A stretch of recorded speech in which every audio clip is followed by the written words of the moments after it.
É com muita satisfação que a Unimed Vale dos Sinos faz a entrega deste presente especial a você. É o novo Hospital Unimed, referência em tecnologia, inovação e humanização. Uma estrutura toda conectada, com corpo clínico de alta qualidade, trazendo excelência ao atendimento hospitalar. Unimed Vale dos Sinos. Cuidar de você. Esse é o plano.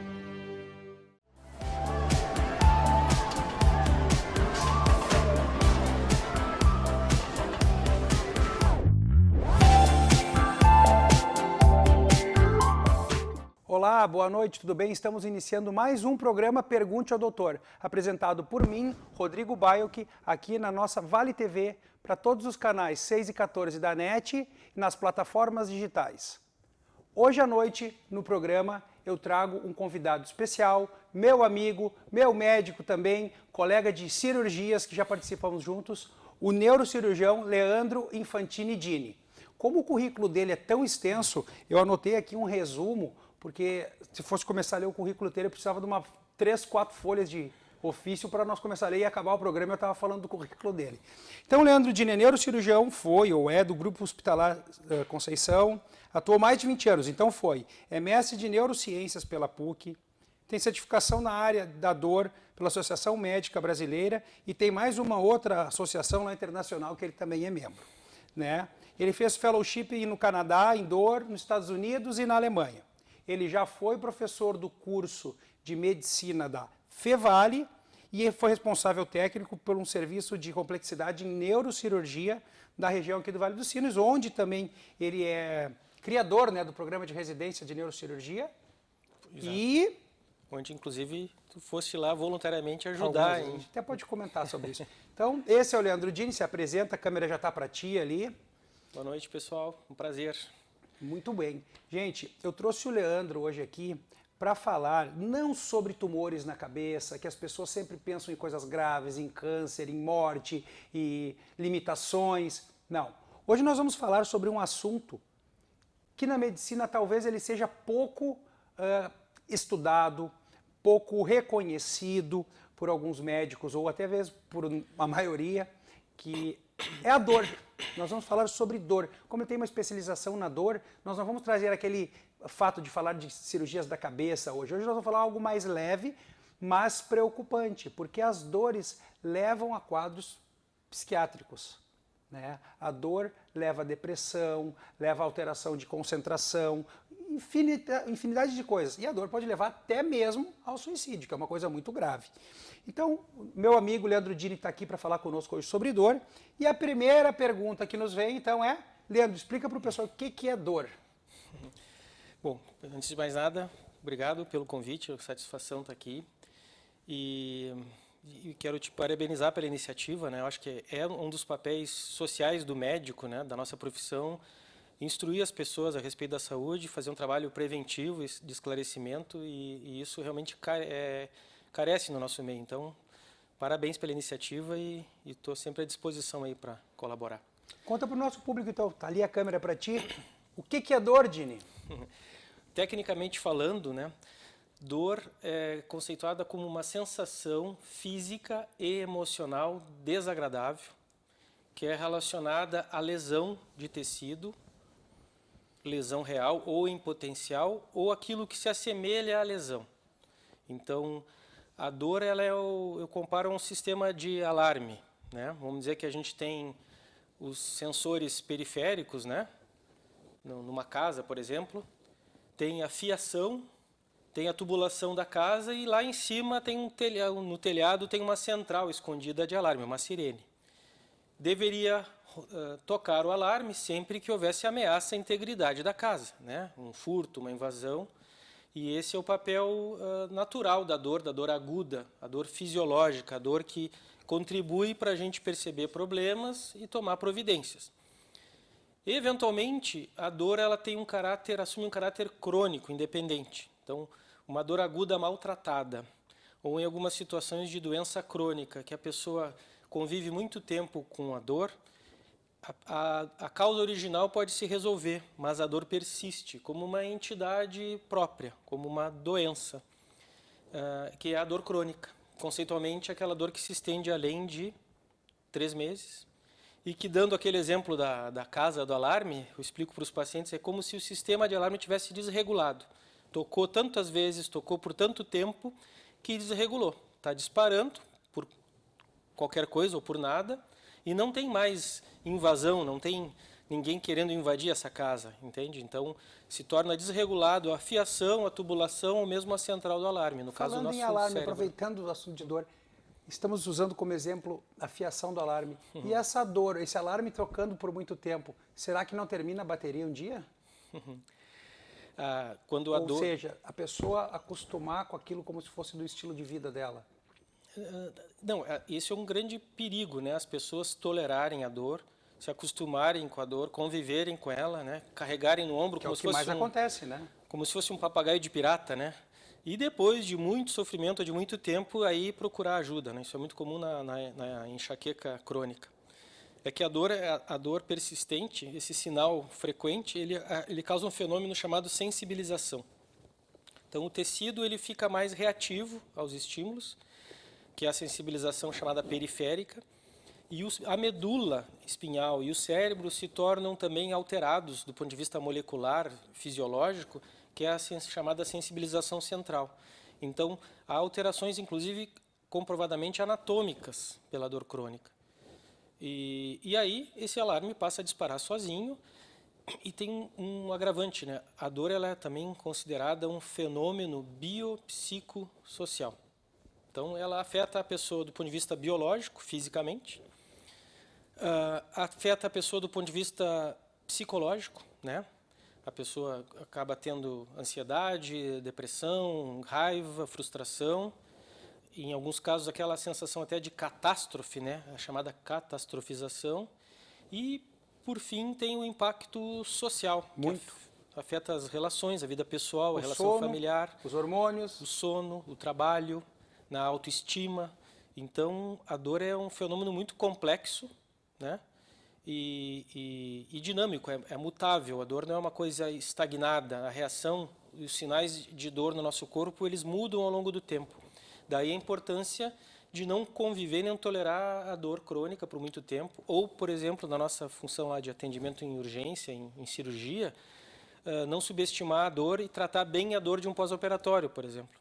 Porque se acredita que em torno de 20% dos pacientes com dor de pós-operatório maltratada ou subtratada vão evoluir para dor crônica persistente, mesmo que haja cicatrização daquele tecido que foi manipulado, né? Quando tu falastes, as pessoas podem até ficar em dúvida, para alguns pode chamar a atenção. Alterações físicas. Ao que tu te referes alterações físicas? Um lugar sempre inflamado, que o tecido vai fazer uma granulação, vai crescer ali. Alteração física de posição, de procurar uma maneira de se posicionar que tenha menos algia, que é dor que a gente chama, menos dor, e fazer uma alteração física esquelética de posicionamento. Como é que tu refere isso? Essa alteração que a dor crônica acarreta a nível cerebral, né? Através de aquele exame de ressonância funcional, né? Que mostra o cérebro e as áreas do cérebro que estão em atividade, mostra que a anatomia cerebral ou ativação dessas áreas se modifica com o tempo. Tão profundo essas mudanças eletroquímicas, né, no cérebro. Mas em relação à dor que as pessoas acabam convivendo, né, e subestimando, eu tenho 2 exemplos assim que são prevalentes no consultório. Primeiro é a cefaleia, né, a dor de cabeça. Isso tu deve participar também. Culturalmente, a dor de cabeça ela é vista como um sintoma, não como uma doença. Então, os pacientes, geralmente, eu escuto deles, e tu vai me confirmar, eles vêm, me comentam o seguinte: olha, o teu dor de cabeça eu achei que fosse dos olhos, fui no oftalmo, não era. Ele disse que não era. Aí eu achei que fosse sinusite, fui no otorrino, ele avaliou e disse que não era. Mas daí eu achei então que era da minha coluna, e fui na coluna. E aí as pessoas têm culturalmente essa crença, e a dor é vista como um sintoma, não como um distúrbio, como uma doença que, no caso da dor de cabeça, é a realidade. 85% das cefaleias elas são primárias. A dor de cabeça é o problema por si. É tão doença quanto ter pressão alta, ou asma, ou diabetes, entende? Ela não é vista assim. 15% das vezes, sim, a dor de cabeça é um sintoma de uma sinusite aguda, e tu sabe... As sinusites em geral, tanto as crônicas quanto a aguda, são gatilhos para cefaleias. Né? Mas, em geral, me corrija se eu estiver errado, né? Para a pessoa pensar que a sinusite puramente uma dor de cabeça recorrente, pulsátil, latejante, que tem intervalos bem, geralmente, se é uma sinusite aguda ou crônica, carrega algum desconforto ou sensação na região, Dor de face, secreção, obstrução eventualmente. nasal, secreção purulenta nasal, há alterações também relacionadas. Mas a sinusopatia, a inflamação dos seios paranasais crônica, ela sim gera uma dor de cabeça inespecífica, que a pessoa não sabe dizer se no seio maxilar direito, esquerdo, no fundo do olho direito, esquerdo, na testa, a pessoa tão inflamada que ela não sabe. E aí que a gente investiga antes de pensar que tem que mandar para o neuro para avaliar, ou para o neurologista, ou até mesmo para o neurocirurgião para dar o segmento. Sim, com frequência eu recebo colegas otorrinos que verificaram que a dor de fato não era sinusite e referenciam. Aí essa confusão ela é gerada pelo nosso amigo nervo trigêmeo, né? O maior nervo conectado ao nosso cérebro, que é responsável pela sensibilidade de toda a face e 2/3 da cabeça. E ele é um nervo envolvido na enxaqueca e na dor de cabeça. Mas qualquer região que esse nervo tenha relação, por exemplo, a face, os seios da face, ou mesmo a região da coluna cervical, que a inervação lá no cérebro converge para a mesma região do trigêmeo, o cérebro percebe aquele alarme como vindo do trigêmeo e, por sua vez, vindo da face ou da cabeça, né? Então, muitas doenças diferentes, às vezes, convergem para uma dor parecida, né? As pessoas, às vezes, chegam no consultório, eu tenho o diagnóstico neuralgia do trigêmeo. Então, realmente, muitas vezes é mesmo e tem que tomar remédio controlado porque o tratamento é bem difícil. Para as pessoas entenderem o nervo trigêmeo, ele é trigêmeo mesmo porque ele tem 3 ramos, o V1, o V2 e o V3, que nervam a face. Por isso que eu fiz assim para o Dini quando a gente falou do trigêmeo. Então, para vocês entenderem, ele tem 3 ramos, que pega a face inferior da mandíbula, metade, terço médio da face e para cima, como ele falou, pegando um pedaço da cabeça. Eu nem sei o que eu estou fazendo aqui, temos um neuro. Não, tem que explicar para o telespectador entender. Não ia explicar tão bem. O que é o trigêmeo? Daí a gente fala que é o trigêmeo, é um nervo, que daí dá essas alterações. Então vamos sair. O nervo trigêmeo, tu falaste, isso é fato, né? Há relatos de suicídio por dor intensa. Se acredita que a dor pior do mundo, pior possível de sentir, tem a ver com o nervo trigêmeo. Quando ele está doente e provoca aquela dor em descarga elétrica, em choque, aguda, que dura segundos, que pega o rosto, né? Alguma região do rosto ou dos dentes, e que é a neuralgia do trigêmeo. E que, se não é diagnosticada e não tratada, pode levar a um quadro depressivo, um quadro de transtorno de humor tão severo a ponto da pessoa, às vezes, pensar em interromper a dor se matando, né? Mas vocês já têm terapias muito evoluídas, que também não são tão invasivas, que são bloqueios para o ramo, né? Que alivia muito. Isso aí é uma evolução, porque não é uma coisa que se fala de tempo atrás, é uma coisa mais moderna. Porque eu acho que quando eu fiz faculdade não se falava muito de bloqueio de trigêmeo, eu tenho escutado mais nos últimos tempos. É que o tratamento da dor, se a gente fosse ver, o tratamento da dor fosse uma árvore, né? Lá na raiz da árvore existem duas raízes, 2 grandes troncos. A anestesiologia, né? Que desenvolveu vários conceitos e tratamentos, e a neurocirurgia, que tem dentro dos seus capítulos o tratamento da dor, né? Não só a cirurgia de crânio, tumoral, traumática, vascular, mas a dor. E esses conhecimentos convergiram ao longo do tempo, e acho que da década de 80 para cá, que a medicina da dor ela se colocou como uma ciência, se estruturou, se organizou e passou a tratar a dor de uma forma bem mais completa, né? E aí surgiram tratamentos, somados aos tratamentos antigos, né? Tecnologias novas, né? Então, talvez uma das áreas da medicina que mais tem desenvolvido tecnologia e tratamentos menos invasivos, né, e resolutivos é a área do tratamento da dor. Hoje eu trouxe o Leandro aqui, mas se vocês quiserem continuar com outra visão, como ele falou de anestesiologia, temos 2 amigos que trabalham com dor também, que é o André e o Jairo. Né, e o Jairo. O Jairo também é doutor, né? Chique. E podemos trazer um dia aqui para ter a visão não do neurocirurgião com a dor, e sim a visão do anestesiologista relacionado à dor. Certo, gente? Desculpe atrapalhar aí. Dini, vamos tocar então o assunto para parar de falar só de dor. Vamos falar de problema de saúde relacionado à dor, a repercussão social. O impacto social? Impacto. Olha, o Brasil não tem estatística assim do país, né? Mas comparado aos Estados Unidos, 20% das pessoas, pelo menos, têm algum tipo de dor crônica.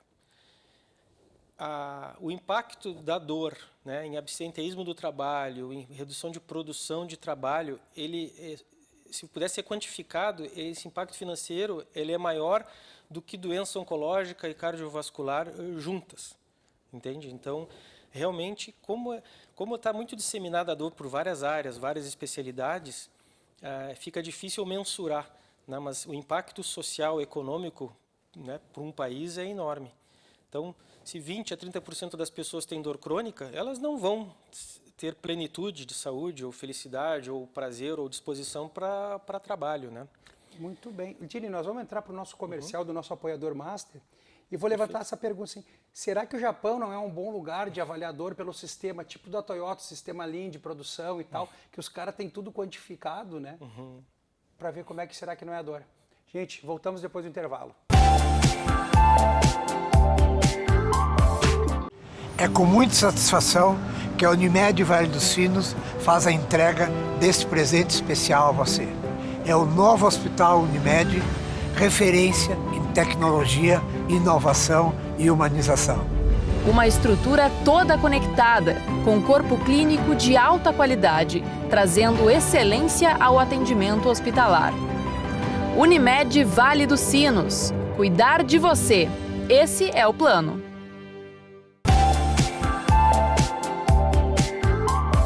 Voltando então do nosso apoiador, e ficamos aqui no intervalo comentando sobre como deve ser engraçado, né, para um japonês que usa um sistema quantificado e cronificado de tempo para as coisas, quando um funcionário tem que sair daquela esteira de produção, outro tem que entrar no lugar para cumprir a mesma tarefa no mesmo tempo, na mesma efetividade, deve ser complicado. Isso é uma coisa de atrás até um dia. Sobre dor, então vamos falar, aproveitar aqui, sugar um pouquinho a informação do Leandro, do início da dor até a divisão para as especialidades, porque a dor como uma área de atuação. Mas o paciente não procura, geralmente, não temos o hábito de procurar diretamente, eu vou marcar uma hora com o médico da dor. A pessoa não faz isso, eu não vejo. Geralmente é indicada por algum médico, tu vai no colega tal, que atua nessa área, tem pós-graduação nessa área, que talvez seja uma pessoa indicada para te ajudar. Fala um pouquinho para nós sobre isso, Leandro. Isso é super importante. A medicina da dor ela não é considerada pelo CFM, né, uma especialização ainda. É considerada uma área de atuação. Então, na minha prática, na minha experiência, eu sou neurocirurgião. Em relação à doença de coluna, por exemplo, havia dois extremos, né? Casos de tratamento conservador, medicação, fisioterapia, e no outro extremo, casos de cirurgia de coluna. Só que eu percebia que existia um intervalo muito grande entre as duas extremidades, um monte de paciente, de pessoas que tinham dor, que o caso não era grave a ponto de operar e que o tratamento comum, conservador, não era resolutivo. E esse leque, né, esse universo, esse limbo, a medicina da dor, como área de atuação, ela veio preencher e oferecer tratamentos menos invasivos, não radicais como a cirurgia e nem meramente conservadores. Então, essa estruturação lá vem da década de 80, do anestesista chamado John Bonica, ele que idealizou os conceitos de clínicas de dor, de abordagem multidisciplinar e bloqueios, né, regionais para dor e tal. E a partir de lá vem desenvolvendo progressivamente e vários especialistas acabam se direcionando mais para a dor. Então, quem pode ter a atuação em dor, que pode fazer a prova, a certificação para a LMB, são várias especialidades, anestesiologia, neurocirurgia, traumato, reumatologia, clínica, entende? Então, todo profissional que quer fazer uma formação diferenciada em dor, além da sua formação original, pode fazer, pode se certificar, né, junto à MB, mediante prova, né, inclusive aquela certificação que eu tenho já de alguns anos, foi a intervenção de dor guiado por ultrassom, que para mim abriu um leque, um universo muito interessante, porque eu fazia sempre os procedimentos guiados por raio-x, que exigem o hospital, submete a gente à radiação, à exposição, né, eu e o paciente, e o ultrassom permite fazer esses procedimentos guiados com agulha, de forma precisa e segura, e eventualmente fora, né, na própria clínica, longe do hospital. Então, gerando menos custo e menos risco. Procedimentos de dor em geral. Bom, mas como é que seria o modelo ideal, né, que se vislumbra? Seria o modelo igual ao do cardiologista. Por exemplo, se alguém tem uma dor no peito e vai numa emergência e se suspeita que seja algo cardíaco, se envolve o cardiologista. O cardiologista ele vai fazer uma anamnese, uma história, vai fazer um exame físico detalhado, vai entender a dor, vai tentar o tratamento clínico ou menos invasivo, e se ele perceber que aquele caso é mais complexo ou que não está conseguindo o resultado, ele direciona para o cirurgião cardíaco e ele direciona ou para o endovascular, que vai tratar por cateterismo, por exemplo. Imagine que a dor, a gente pudesse sempre referenciar um centro de dor. Um médico que consegue entender bem a causa, esclarecer bem a dor, tratar isso de forma menos invasiva e, se perceber gravidade, direciona ao neurocirurgião, ao traumatologista. Então, esse é um modelo utópico, mas que a medicina da dor defende e busca, né? Porque acaba, como a dor ela permeia várias especialidades, todo médico, é o principal sintoma na medicina. Todo médico lida com dor, mas vai ter sempre o seu viés relacionado àquela sua área de atuação, sua especialidade, né?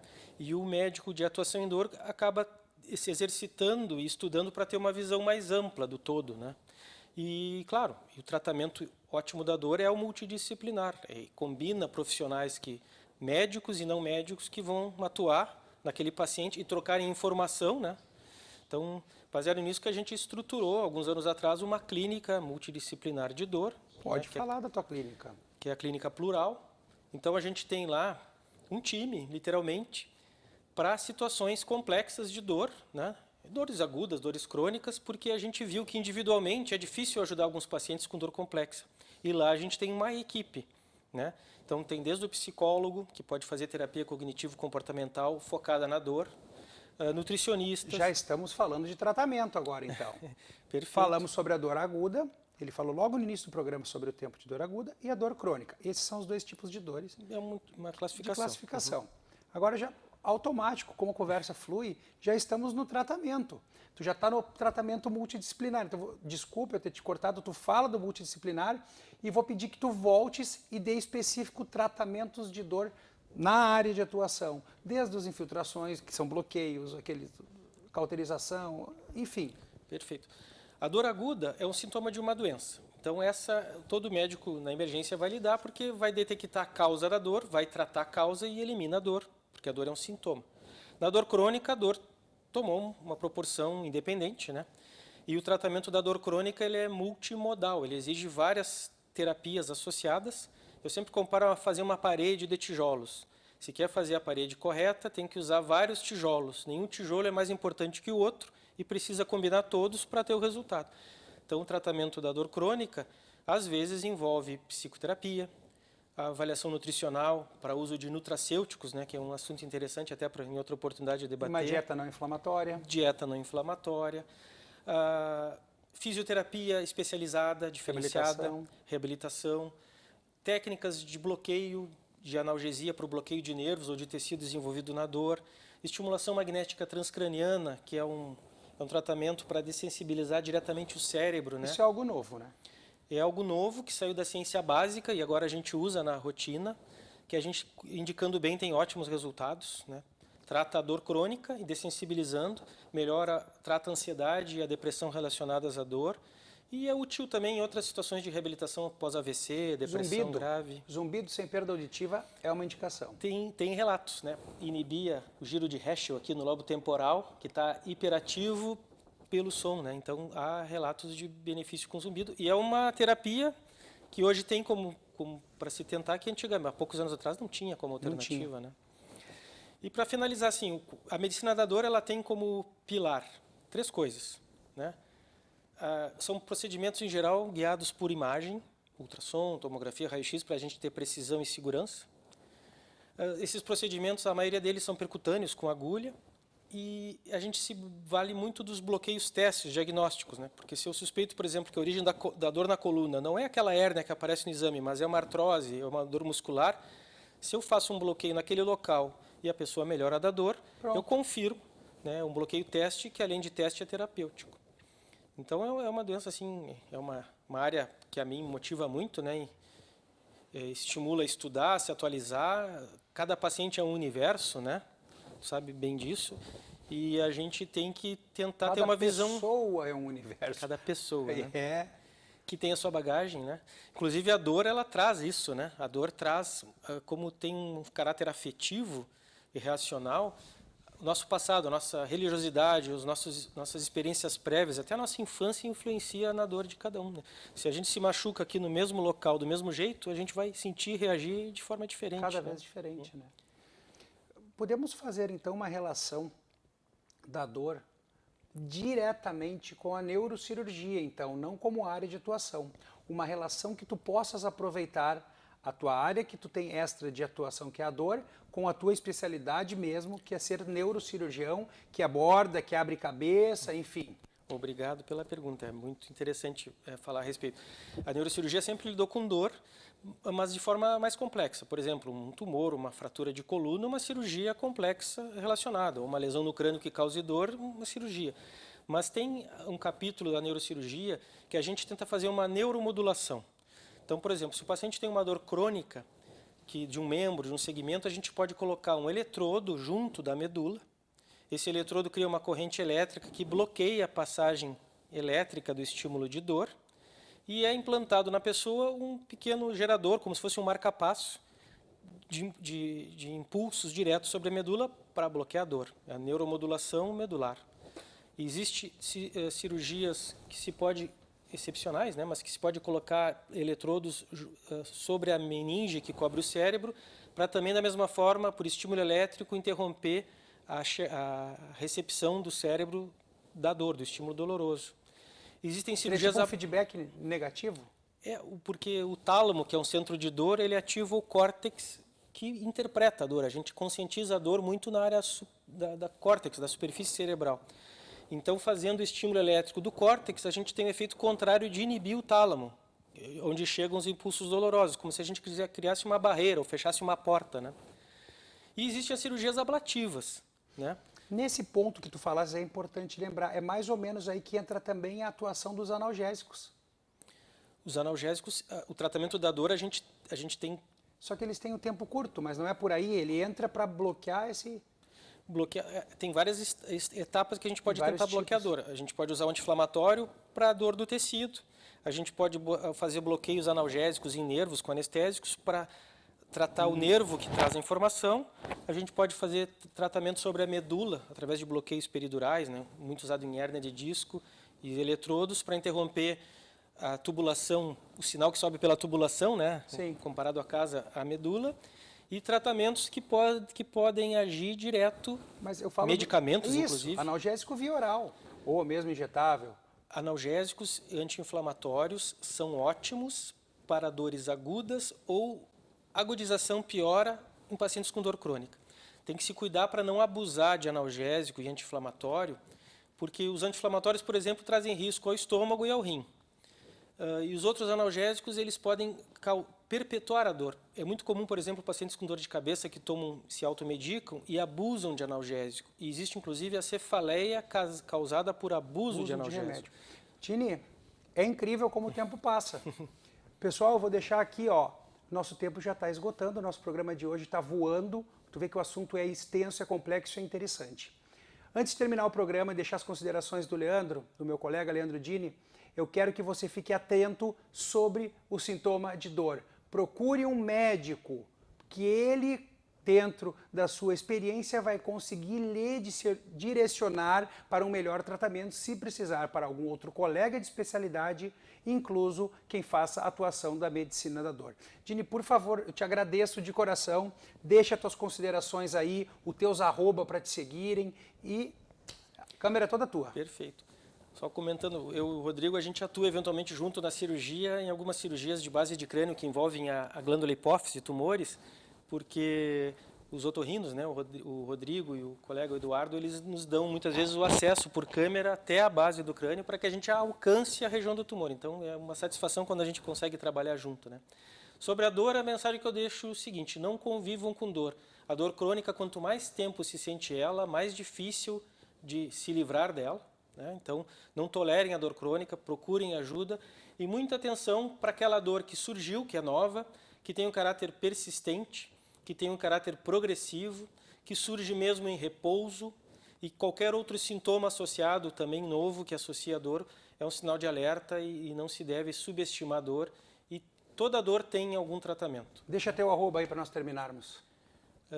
Leandro Dini, né? Plural Clínica da Dor, Leandro Dini é o meu endereço lá no Instagram. Eu não sou muito bom nisso, né? Tenho Instagram, tento passar informação, mas acho que pesquisando é fácil achar. Gente, mande suas dúvidas. Agradeço pela paciência. Até o próximo programa. Boa noite. Tchau, tchau. Boa noite.